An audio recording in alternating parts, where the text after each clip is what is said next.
Hello, I'm Dr. Julian Northbrook from doingenglish.com. This is part 9 of the Accelerator model series, the system that I use to take my clients from speaking okay English to extraordinary. If you missed the previous parts in this series, you're probably going to want to go and check them out, especially number 1, which gave a complete overview of the model. So what are we talking about in this one? Well, in this part of the series, we're going to be talking about the 4th of the 9 accelerators, the key things that we implement to make speaking natural, fluent, and confident English easy. And the 4th accelerator is replace.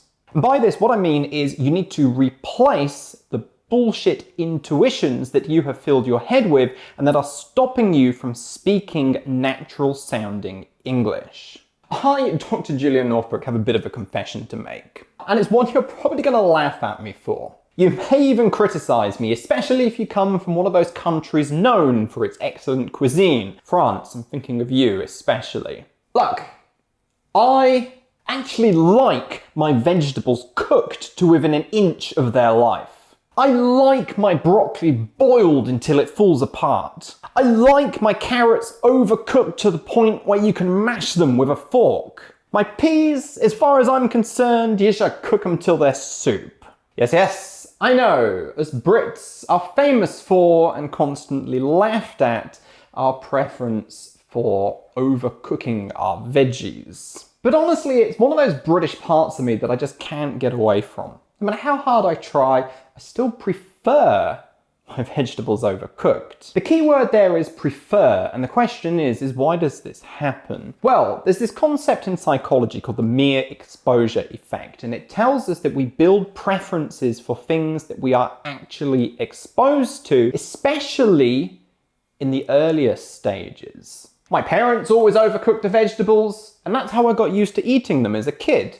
And so now that is still my preference. This is actually the same for anything in life, and it's why we tend to like the things that we ate as a kid and why we tend to dislike the things that we have never eaten before. But of course, it's not just true of food, it's true of anything in life, language included. One of the studies I did for my PhD research asked a very simple question. To what extent do the textbooks used in school English classes influence naturalness intuition long term? By naturalness intuition, what we mean is the ability to recognize a piece of English as natural or unnatural sounding. So I ran an experiment where I asked a group of Japanese adults and a group of native English speakers to rate sentences. These sentences contained either a high-frequency native speaker chunk of English or an equivalent with the exact same meaning that I'd taken from Japanese junior high school English textbooks.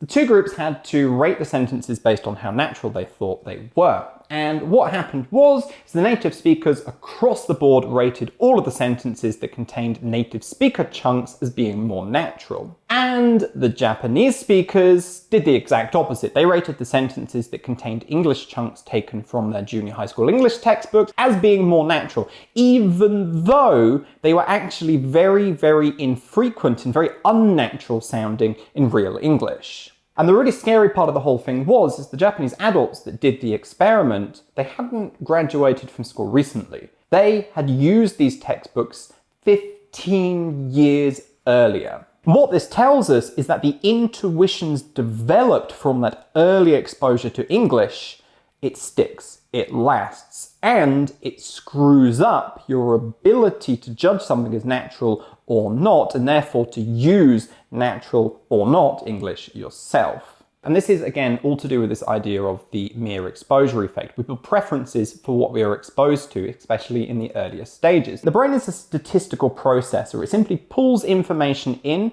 assumes that it's good information, and builds preferences based on that. And therefore, you have a head full of totally bullshit intuitions that need to be replaced. Not only that, but this experiment and the research surrounding it also tells us that the materials you currently use are also extremely important. If you are using low quality, unnatural materials, you are damaging your English long term. A very good example of this is part of my research, I analysed YouTube English lessons.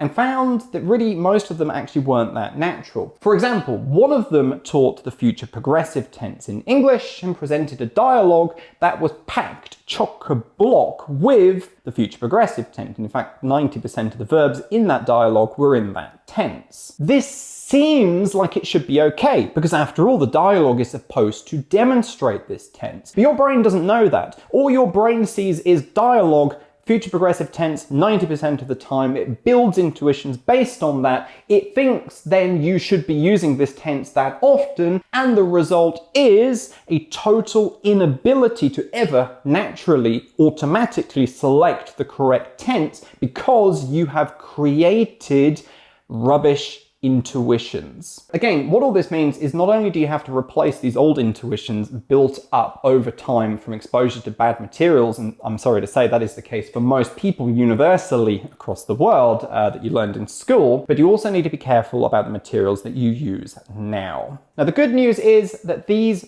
false intuitions that you've built up over time can be replaced. They can be fixed with good learning practice, and I can help you to do that in the Master English Fast Accelerator course. It's a 90-day group coaching course where I work directly with you to help you get as big of a boost in proficiency over 90 days as possible, as well as get completely clear about everything that you need to be doing to be learning excellent English speaking long term. For information on that, simply head over to doingenglish.com/MEFA. Read the information carefully, and if you think you're a good fit, I shall see you inside the next group.